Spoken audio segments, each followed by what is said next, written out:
अब chapter 17 poverty and unemployment, दो section है। हम लोग इसके अंदर से अनएम्प्लॉयमेंट वाले सेक्शन के आईएमपी क्वेश्चंस करेंगे क्योंकि वो काफी आसान है। तो अनएम्प्लॉयमेंट के सेक्शन से आपको एक सवाल पूछा जाता है, types of unemployment. Bar bar board आपको ये सवाल पूछ ही रही है, इसीलिए मैंने अनएम्प्लॉयमेंट वाले सेक्शन को चुना है, क्योंकि ये जो सवाल है टाइप्स ऑफ अनएम्प्लॉयमेंट, ये काफी बार पूछा गया है। आपके बुक में 6 टाइप्स के अनएम्प्लॉयमेंट दिए गए हैं, उन्हीं को हम समझते हैं एग्जाम्पल के साथ, पूरा कॉन्सेप्ट क्लियर हो जाएगा और एग्जाम में भी अच्छे मार्क्स आएंगे। तो पहला है सीजनल अनएम्प्लॉयमेंट। मीनिंग क्या है? This happen when people have work only in certain season and remain jobless in other month. नहीं समझ में आया? अरे सीजन से ही तो लेना देना है। मान लो कि एक इंसान स्वेटर बेचता है ठंडी में, तो वो बेचारा बारिश में क्या करेगा? तो वो बेचारा बारिश में बेरोजगार रह जाएगा। सिंपल सी भाषा में ये समझो कि टोटल कितने महीने हैं? 12 महीने हैं। एक इंसान 8 महीने काम करता है और 4 महीने बैठा रह जाता है, और ये बार बार उसके साथ होता ही रहता है कि उसको 8 महीने काम मिलेगा, 4 महीने वो बैठा रह जाएगा। तो ये क्या कहलाया? Seasonal unemployment. तो ऐसा कहाँ होता है हमारे देश में? तो ऐसा कहाँ होता है हमारे देश में? एग्रीकल्चर के अंदर। अब एग्रीकल्चर के अंदर ऐसा क्यों होता है? Why it happen? Farming depend on rain and crop season. Farming किसके ऊपर डिपेंड करता है? रेन के ऊपर डिपेंड करता है। तो जब ऑफ सीजन होता होगा, कि मतलब जब बारिश नहीं होती होगी, तो farmer have no work until the next crop या नेक्स्ट रेनी सीजन। समझ में आया? जब तक बारिश है तब तक किसान के पास काम है, बारिश चली गई किसान के पास काम नहीं है। मान लो कि जून से लेके सितंबर तक बारिश हुई, तो किसान जून से लेके अक्टूबर नवंबर या दिसंबर तक काम करेगा, फिर वो जनवरी फरवरी मार्च अप्रैल मई बैठा रह जाएगा। तो जब तक बारिश है उसके कुछ महीनों तक किसान के पास काम है, बारिश खत्म हुई, किसान के पास धीरे धीरे काम खत्म हो जाता है, तो हम लोग इसको बोलते हैं सीजनल अनएम्प्लॉयमेंट। अब सेकेंड है frictional unemployment. This is a short-term unemployment when a person is looking for a job or shifting from one job to another job। क्या लिखा है मैंने? एक इंसान एक जॉब से दूसरे जॉब के अंदर जब ट्रांसफर हो रहा है, तो हम लोग इसको बोलते हैं फ्रिक्शनल अनएम्प्लॉयमेंट। और ये शॉर्ट टर्म अनएम्प्लॉयमेंट होता है, मतलब कि इंसान के पास सिर्फ थोड़े समय के लिए काम नहीं होता है। नहीं समझ में? एग्जाम्पल देखो, a student complete their education and searching for their first job. आप लोग पढ़ाई कर लोगे, आप लोग जैसे कॉलेज खत्म करोगे, तो कॉलेज खत्म करते ही थोड़ी आपको जॉब मिल जाएगी। कॉलेज खत्म करोगे, फिर मार्केट में आप काम को ढूंढने जाओगे। तो आप कॉलेज खत्म किए, फिर आप सर्च कर रहे हो जॉब को, आपको काम नहीं मिला है, आप क्या कर रहे हो? काम ढूंढ रहे हो। तो उस टाइम को हम लोग बोलते हैं फ्रिक्शनल अनएम्प्लॉयमेंट, यानी उस टाइप को हम लोग क्या बोल रहे हैं? Frictional unemployment. और एग्जांपल देख लेते हैं, a person leave a job to find better job. मान लो कि मैं गैराज में काम कर रहा था, अब मुझे फैक्ट्री में काम करना है, तो मैंने गैराज को छोड़ दिया, अब मैं फैक्ट्रियों में जा जाके काम ढूंढ रहा हूं। तो इस टाइप को हमने क्या बोला? Frictional unemployment. हम काम की खोज में जब एक काम को छोड़ते हैं, तो हम लोग उसको क्या बोलते हैं? Frictional unemployment. और ये बहुत छोटे समय के लिए होता है। अब तीसरा जो है वो है स्ट्रक्चरल अनएम्प्लॉयमेंट। स्ट्रक्चरल अनएम्प्लॉयमेंट को समझते हैं, people lose job because their skill do not match the job available. इंसान काम से हाथ धो बैठता है जब उसकी स्किल मैच नहीं करती है जो भी वो काम कर रहा होता है। नहीं समझ में आया? समझते हैं। New machine and technology replace human worker. अब मान लो आप एक फैक्ट्री में काम कर रहे थे, वहां पे नई टाइप की मशीन आ गई, तो अब आपको वो नए टाइप की मशीन चलाने नहीं आएगी, तो आपको आपके जॉब से हाथ धोना पड़ेगा। इसको हम लोग बोलते हैं कौन सा employment? Structural unemployment. Industry close और शिफ्ट टू न्यू प्रोडक्ट।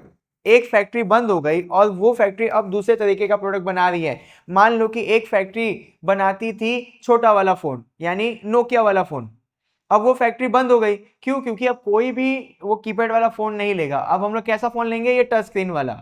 तो ये जो कीपैड बनाने वाले वर्कर थे, अब उनको जॉब से निकाल दिया जाएगा या वो जॉब छोड़ देंगे। क्यों? क्योंकि उनको ये टच स्क्रीन वाला यानी नए मॉडर्न तरीके का प्रोडक्ट बनाने नहीं आता है। तो हम लोग इसको बोलते हैं स्ट्रक्चरल अनएम्प्लॉयमेंट। वही मैंने यहाँ पे लिखा हुआ है, worker are trained in old method and can not use modern machine. Worker को हमने ट्रेनिंग दी थी कीपैड वाला फोन बनाने की, तो ये मॉडर्न मेथड वाला फोन कैसे बना पाएंगे? या तो वो जॉब छोड़ देंगे या तो उनको निकाल दिया जाएगा। अब आता है डिस्कस अनएम्प्लॉयमेंट। देखना ये थोड़ा मजेदार है। More people work on a job than are needed. जरूरत से ज्यादा लोग काम में जुड़े हुए हैं। Even if some stop working the output remain same. जरूरत से ज्यादा लोग काम के अंदर जुड़े हुए हैं, हम लोग कुछ लोगों को अगर उसमें से बाहर निकाल देंगे तो भी आउटपुट पे कोई फर्क नहीं आएगा। भैया क्या बोल रहे हो? कुछ समझ में नहीं आ रहा है? यहाँ पे देखो, एक फार्मर है, उसके पास एक छोटा सा खेत है, उस खेत के अंदर 2 वर्कर की जरूरत है, बट हमने वहां पे सारी फैमिली को लगा दिया। फार्मर है, उस खेत में कितने लोगों की जरूरत थी? 2 लोगों की, बट काम कितने कर रहे हैं? 6 लोग। If 3-4 people stop working, production does not fall. अब टोटल काम कितने कर रहे हैं? 6 लोग। 6 लोग में से हम लोग अगर 3 से 4 लोगों को निकाल देंगे तो भी प्रोडक्शन के ऊपर कोई असर नहीं आएगा। मैं इसको आपको इजी करके दे देता हूं। मान लो कि मेरे पापा की मिठाई की दुकान है। मेरे पापा की मिठाई की दुकान पे लाख रुपए पापा महीने का बना लेते थे जब पापा अकेले बिजनेस कर रहे थे। अब मैं एजुकेशन लेके पास हो गया, मुझे नौकरी नहीं मिली, तो पापा ने बोला चल तू दुकान पे बैठना। मैं दुकान पे बैठने लगा, तो अब मैं और मेरे पापा मतलब 2 लोग हो गए, तो मेरी दुकान की इनकम नहीं बढ़ी।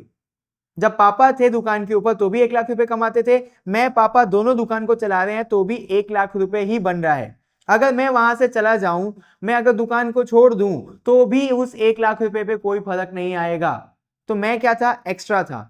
ऐसा दिख रहा था कि मैं वहां पे काम कर रहा हूं, बट फाइनल आउटपुट यानी फाइनल इनकम पे कोई असर नहीं आया। मैं रहूं ना रहूं, मेरे दुकान की इनकम 1 लाख रुपए है। तो मैं क्या था? एक्स्ट्रा पर्सन था। सिर्फ दिख रहा था मैं कि मैं वहां पे काम कर रहा हूं, बट फाइनल आउटपुट पे कोई भी असर नहीं आया। इस टाइप को हम लोग बोलते हैं डिस्गस्ट अनएम्प्लॉयमेंट। अब हम लोग पढ़ने जा रहे हैं इंडस्ट्रियल अनएम्प्लॉयमेंट को। Job lose among worker in factory and industries.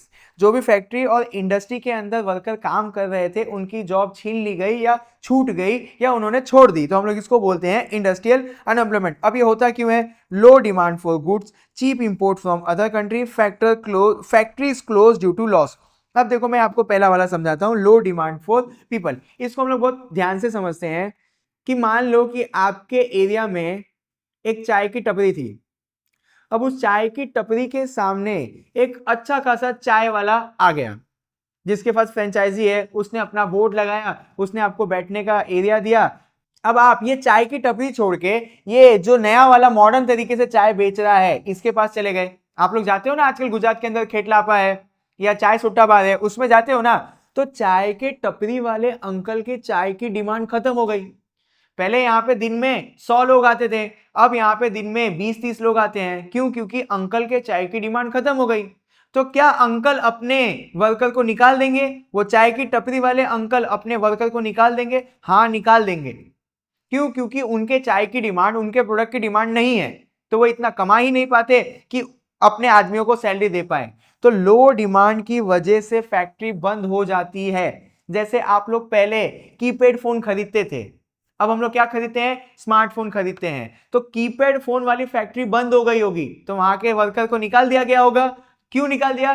क्योंकि अब कीपैड फोन की कोई भी डिमांड नहीं है मार्केट में। समझ में आ गया आपको ये वाला टॉपिक? ठीक है। Cheap import from other country. मान लो कि ये पेन है, ये इंडिया में बन रहा था 1000 रुपए का, इसको हमने चाइना से मंगाया तो ये हमको 300 रुपए में मिल जा रहा था। तो क्या वो फैक्ट्री बंद होगी? हाँ, बंद होगी। क्योंकि अगर सेम प्रोडक्ट मेरे को सस्ते पे मिलेगा, आपको भी सस्ते पे मिलेगा, तो आप सस्ता वाला खरीदोगे। तो हमने ये पेन को चाइना से मंगाया, 1000 रुपए की पेन थी, अब हमको 300 रुपए की मिलती है, तो हमारे देश में जो कंपनी इसको 1000 रुपए में बना रही थी वो बंद हो जाएगी। क्योंकि हमने अब चीप में प्रोडक्ट को इंपोर्ट कर लिया, तो भी लोगों को निकाल दिया जाएगा। Factory close due to loss, ये दोनों केस में फैक्ट्री को लॉस हो रहा है, जिससे अब फैक्ट्री बंद हो जाएगी और लोगों को निकाल दिया जाएगा। अब हम लोग पढ़ लेते हैं एजुकेटेड अनएम्प्लॉयमेंट। ये हम लोग हैं, हम लोग हैं, ऐसा मैं क्यों बोल रहा हूं आपको समझ में आ जाएगा। People have degree and education but can not find suitable job. हम लोगों के पास डिग्री है बट हमको जैसा काम चाहिए वैसा काम हमको नहीं मिल पाता है, तो हम लोग इस सिचुएशन में इस टाइप को बोलते हैं एजुकेटेड अनएम्प्लॉयमेंट। अब ऐसा क्यों है? More student pass out every year but job opportunity are fewer. हर साल 4 लाख इंजीनियर पास होते हैं, बट देश को सिर्फ 2 लाख इंजीनियर चाहिए। मतलब कि जितने लोग पास होके निकल रहे हैं उतनी अपॉर्चुनिटी देश में है नहीं। Mismatch between education and skill needed in the market. हम सबको पता है कि हम लोगों को सारा काम जाके कंप्यूटर के ऊपर करना है, बट स्कूल के अंदर, कॉलेज के अंदर हम लोग सिर्फ असाइनमेंट और प्रोजेक्ट पेपर पे घिसते रहते हैं। कंप्यूटर एजुकेशन पे इतना ध्यान नहीं दिया जाता है। तो जो मार्केट के अंदर स्किल चाहिए और जो हम लोगों को आता है उसमें डिफरेंस हो जाने की वजह से भी हमको काम नहीं मिलता है। आप सबको पता है कि कंप्यूटर एजुकेशन आपके लिए कितना इंपॉर्टेंट है, बट आज भी हम लोग नोटबुक का एजुकेशन ही ले रहे हैं।